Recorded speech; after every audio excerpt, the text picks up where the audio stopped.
नमस्कार, वंदे मातरम। मैं हूं श्याम गिरी। आप देख रहे हैं हमारा चैनल मुद्दा भारत का। मुद्दा भारत का यानी मुद्दा आपका। आज का हमारा मुद्दा है आदित्य ठाकरे का। जी, आदित्य ठाकरे इस समय जोरदार सभा ले रहे हैं और पूरी मेहनत के साथ जो है अपने पार्टी को मजबूती की तरफ ले जाने की कोशिश कर रहे हैं। इसी पर हम चर्चा करेंगे और जानेंगे कि आदित्य ठाकरे का मेहनत कितना रंग लाएगी उभाठा के लिए। सर, हमारा सवाल यही है कि आदित्य ठाकरे जो लगातार मेहनत कर रहे हैं, जो लगातार सभा ले रहे हैं, महाराष्ट्र दौरा पे हैं, क्या लगता है इससे उभाठा को कितना फायदा पहुंचा सकते हैं, कितना अपने आप को स्टेबल कर सकते हैं? सर, ऐसा है कि हमारा मुद्दा भारत का जो है जी। उसका प्रण ये है कि अच्छे को अच्छा कहेंगे, बुरे बुरे को बुरा कहेंगे, बिल्कुल।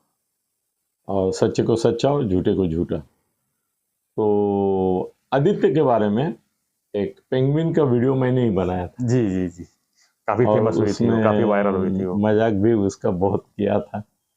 और पप्पू पपलू ये सब बोलने वाले जो लोग हैं जी। उनमें से मैं भी एक था। था। था। है नहीं। अभी आज जरा थोड़ा जी। मैं आदित्य का स्टडी कर रहा हूँ जी और वो स्टडी दो माध्यम से कर रहा हूँ। जी। एक माध्यम है मेरे मित्र मिलिंद नार्वेकर और संजय राउत। सीधा बोल देता हूँ उभाठा में कि आपको दो ही मित्र लगता है, अभी छुपे है रुस्तम कुछ, मगर जी। उनको उन्होंने मुझे सख्ती की है कि बताएंगे नहीं आप। और न्यूज़पेपर्स में जो रिफ्लेक्शन आ रहा है मीडिया में, जी। इलेक्ट्रॉनिक, प्रिंट, यूट्यूब पे, सब जगह उसका मैं अध्ययन कर रहा हूँ। मुझे ऐसा लगता है कि पिछले ये उभाठा का ये अलग होने के बाद पर्टिकुलरली, जी। मतलब स्प्लिट के बाद 10 महीने पहले की बात नहीं कर रहा हूँ मैं, ये अभी सुप्रीम कोर्ट का निर्णय जैसे ही आ गया, जी। चुनाव आयोग का चुनाव आयोग का कि उभाठा अलग रहेगी और ये अलग शिवसेना रहेगा, अलग। शिवसेना अलग रहेगी। सर, तब से मैं देख रहा हूँ कि आदित्य ने उद्धव ठाकरे को रिप्लेस कर दिया है। क्या बात, बहुत बड़ी बात। सर, जिस आक्रामकता से, कन्विक्शन से जी। और एक जिसको बोलते हैं प्रभावशाली ढंग से वो अब बातें कर रहा है, पब्लिक मीटिंग में बोल रहा है, नए नए मुद्दे उठा रहा है। जबकि वो 5 मुद्दे तो उसके हमने बहुत उसकी टिंगल की और वो करता भी है, वो 5 बातें बार बार कहता है, वो मुझे पसंद नहीं है। मतलब अपने बाप की तरह वो भी हाँ, वही वो भी पांच बातें करता है, मगर अभी अभी खंजर और कुछ उसने थोड़ा सा पार्टी को दिशा देने का, अरे कार्य तो कार्यकर्ताओं का हौसला बढ़ाने का जो काम शुरू किया है जी। सर, उसकी वजह से अभी उद्धव जी महाराष्ट्र में नहीं गए किधर भी, तो भी चलेगा। ऐसी उसने वो जो वैक्यूम था, पोजीशन जो बनाई है, वैक्यूम था, वो उसने भर लिया, ये मानना पड़ेगा। सर, वो अभी मैं तो कहूँगा कि राज ठाकरे के बाद, जी। बहुत बड़ा विधान कर रहा हूँ मैं, राज ठाकरे के बाद महाराष्ट्र में आज की तारीख में, कल की तारीख में नहीं बता रहा हूँ, आज की तारीख में अगर कोई लोकप्रिय वक्ता है तो वो आदित्य ठाकरे। क्या बात। आदित्य ठाकरे को मैं इतना एकदम आवाज को लेके काफी सुर्खियों रहती है कि आवाज बराबर नहीं है लड़कियों नहीं का सर, आवाज। अभी वो उन्होंने जो ट्रीटमेंट ली बीच में, जिसका मैंने जिक्र किया था कि स्टेरॉइड की ट्रीटमेंट ली है, उसके बाद आवाज की वजह से लोग इनको पिएंगे नहीं करते। नहीं, अभी आवाज भी उनकी सुधर गई है, बोलने का स्टाइल सुधर गया है और एक अपनी शैली उन्होंने अपनाई है। राज ठाकरे कैसे बाला साहब की थे, मतलब ये सब फटका लगने के बाद होना था क्या? ये उभाठा का निर्णय होने के बाद उसको समझ में आया, वो मैच्योर हो गया कि कैसे है ना कि बाप जब निष्क्रिय हो जाता है, निष्क्रिय हो जाता है तो बड़ा बेटा जो रहता है वो कमांड संभाल लेता है जी। और फैमिली को आगे चलाता है। ये हमने हमेशा घर में भी देखा है।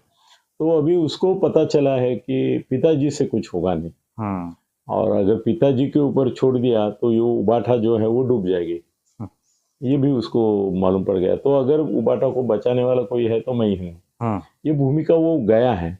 और अभी उसके चाहने वाले भी बहुत हो रहे हैं सर। क्या लग रहा है कि यंग क्राउड वो अपने को खींच पाएगा आगे? सर वो खींच रहा है, क्योंकि जहाँ पे शिंदे साहब की और फडणवीस साहब तो आए नहीं, शिंदे साहब की सभा हुई, जी।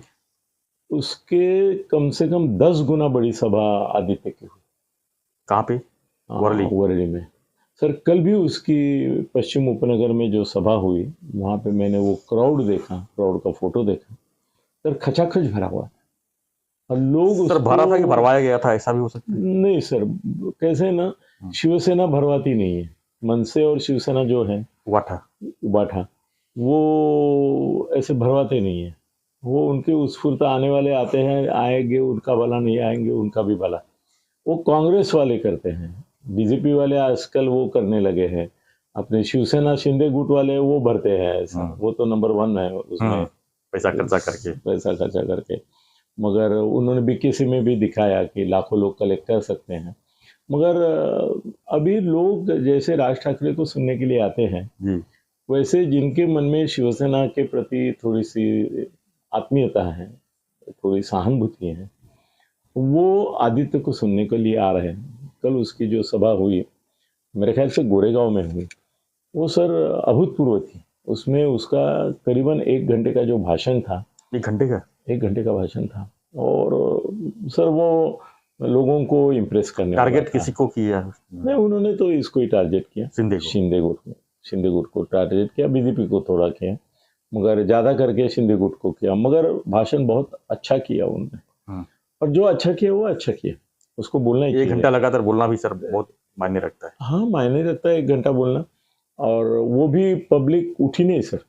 अभी आजकल मैं देख रहा हूँ कि बीजेपी की शिंदे साहब की जो सभा होती है, उसमें एक 15-20 मिनट के बाद लोग उठ के जाना चालू कर देते हैं, मगर कल कोई उठा नहीं, वर्ली में भी उठा नहीं, और कल गोरेगांव में भी कोई सभा से उठ के निकल नहीं गया, वो मंत्रमुग्ध होके सुन रहे थे। अब मुझे ऐसा लगता है कि उद्धव नाम के सूरज डूब गया है, और मैं पहले कहता था कि ये चंद्रमा उदयांचल पे आया है। अभी भी मैं सूर्य नहीं कहूंगा उसको, चंद्रमा का दर्जा, चंद्रमा ही कहूंगा, मगर ये पौर्णिमा का चंद्र आ गया सर। क्या बात है।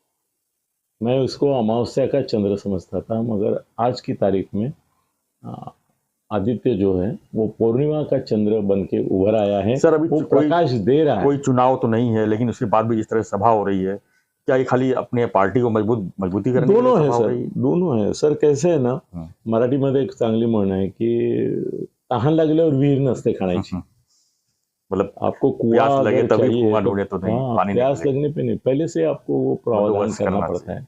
तो अभी अगर उद्धव जी महाराष्ट्र में घूमते हैं तो 10% वोट, सिंपैथी वोट ले सकते हैं, मगर अगर आदित्य के ऊपर पूरा छोड़ दिया और आदित्य पूरा महाराष्ट्र घुमा जी, मगर उसको पिताजी के साथ नहीं जाना चाहिए। वो पिताजी जब आते हैं तो वो संकोच करता है, मायूस हो जाता है, उसका वो जो जोश है, मैं हूँ, मैं अकेला अभी लड़ रहा हूँ, वो जो चीज़ है वो एकदम डाउन हो जाती है। पिताजी की छाया में वो घुसमट जाती है, उसका वो आवाज़ और उसकी ताकत। तो मैं कहूँगा कि अभी दोनों को अलग अलग ही घूमना चाहिए, आदित्य को इनके साथ जाना ही नहीं चाहिए। आदित्य को ये डूबा सूरज है जी, और ये पूर्णिमा का चंद्र करके उदयांचल पाया है सर। बीएमसी अगर आदित्य वर्सेस तुम्हारा शिंदे गुट और आशीष शेलार, हाँ बीजेपी आशीष शेलार ही है उधर, ऐसी हो गई सर। मैं बोलता हूँ, मैं उनको 25 से ज़्यादा सीट नहीं दे रहा था जी, मगर आदित्य का जो नया अवतार है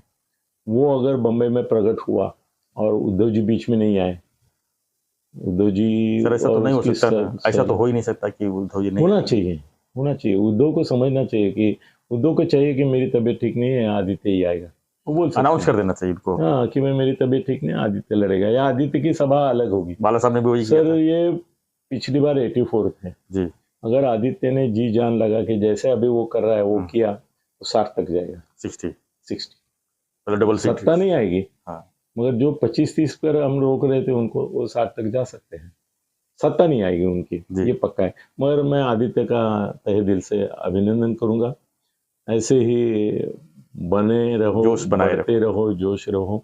और तुमने पिताजी को बाप से बेटा सवाई ऐसा जो बोलते हैं, तुमने सिद्ध कर दिया है। मैं जबकि उबाठा का समर्थक नहीं हूँ, मैं शिंदे और फडणवीस का दोस्त हूँ, फिर भी आज तुमको सलाम कर। धन्यवाद सत्य जी। तो हम चर्चा कर रहे थे उद्धव ठाकरे की, जो लगातार हो रही सभा और सभा के अंदर हो रही भीड़ के बारे में। सत्य जी इसका आदित्य के बारे में, जी आदित्य उद्धव नहीं, सॉरी आदित्य के बारे में तो जो विश्लेषण कर रहे थे। आपका कोई विचार हो इस बारे में तो हमें कमेंट बॉक्स में लिखिए और बने रहिए हमारे साथ लगातार। हम सर वो सहानुभूति जो है ना शिवसेना के उबाठा के प्रति, वो अच्छी तरह से इनकैश भी कर रहे हैं। ये भी एक बात मैं भूल गया। जी धन्यवाद। तो आपके आप क्या मानते हैं इस विषय को? आपने भी देखा होगा, आदित्य ठाकरे का जो सभा है उसको भी आपने देखा होगा। तो क्या मानते हैं, क्या सोचते हैं, इसके ऊपर हमें कमेंट बॉक्स में लिखिए। और जो हमारा हर बार की तरह रिक्वेस्ट है उसको फॉलो करते हुए बने रहिए हमारे साथ। धन्यवाद। जय हिंद, जय महाराष्ट्र।